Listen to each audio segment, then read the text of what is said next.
ನೀವು ಯಾವಾಗಲಾದರೂ ಗಮನಿಸಿದ್ದೀರಾ? Football club ಜರ್ಸಿಗಳ ಮೇಲೆ ತುಂಬ ಸ್ಪಾನ್ಸರ್ ಲೋಗೋಗಳು ಇರುತ್ತವೆ. ಆದರೆ ಫಿಫಾ ವಿಶ್ವಕಪ್ನಲ್ಲಿ ರಾಷ್ಟ್ರೀಯ ತಂಡಗಳ ಜರ್ಸಿಗಳಲ್ಲಿ ಇವು ಕಾಣಿಸೋದಿಲ್ಲ. ಇದರ ಹಿಂದೆ ಫಿಫಾ ಎಲ್ಲರೂ ತಿರಿಯಬಾರದೆಂದು ಬಯಸುವ ಒಂದು ಕಾರಣ ಇದೆ. ಉದಾಹರಣೆಗೆ, ರಿಯಲ್ ಮ್ಯಾಡ್ರಿಡ್ ಜರ್ಸಿಯಲ್ಲಿ ತಮ್ಮ ಹೆಸರು ಇರಲು ಎಮಿರೇಟ್ಸ್ ಪ್ರತಿ ವರ್ಷ ಸುಮಾರು $120 ಮಿಲಿಯನ್ ಕೊಡುತ್ತದೆ. ಜರ್ಸಿಯ ಕೈಮೇಲೆ ಲೋಗೋ ಹಾಕಲು HP ಕೂಡ ಸುಮಾರು $70 ಮಿಲಿಯನ್ ಖರ್ಚು ಮಾಡುತ್ತದೆ. ಅದೇ ರೀತಿ ಮ್ಯಾಂಚೆಸ್ಟರ್ ಯುನೈಟೆಡ್ ಜರ್ಸಿ ಒಪ್ಪಂದಕ್ಕೂ ವರ್ಷಕ್ಕೆ ಸುಮಾರು $90 ಮಿಲಿಯನ್ ಮೌಲ್ಯ ಇದೆ. ಆದರೆ ವಿಶ್ವಕಪ್ ಆರಂಭವಾದಾಗ ಈ ಎಲ್ಲಾ ಲೋಗೋಗಳು ಹಠಾತ್ ಮಾಯವಾಗುತ್ತವೆ. ಫಿಫಾ ಹೇಳುವಂತೆ ಇದು ಪಂದ್ಯಗಳ ಪವಿತ್ರತೆಯನ್ನು ಕಾಪಾಡಲು ತೆಗೆದುಕೊಂಡ ನಿರ್ಧಾರ. ಆದರೆ ನಿಜವಾದ ಕಾರಣ ಅದು ಅಲ್ಲ.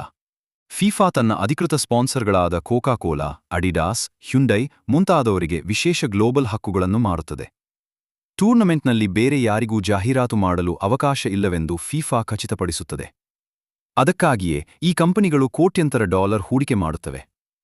ಆದ್ದರಿಂದ ಇದು ಜರ್ಸಿಯ ಸ್ವಚ್ಛತೆಗೆ ತೆಗೆದುಕೊಂಡ ನಿರ್ಧಾರವಲ್ಲ, ಇದು ಫಿಫಾ ತನ್ನ ಹಣವನ್ನು ರಕ್ಷಿಸಲು ಮಾಡಿದ ಯೋಜನೆ.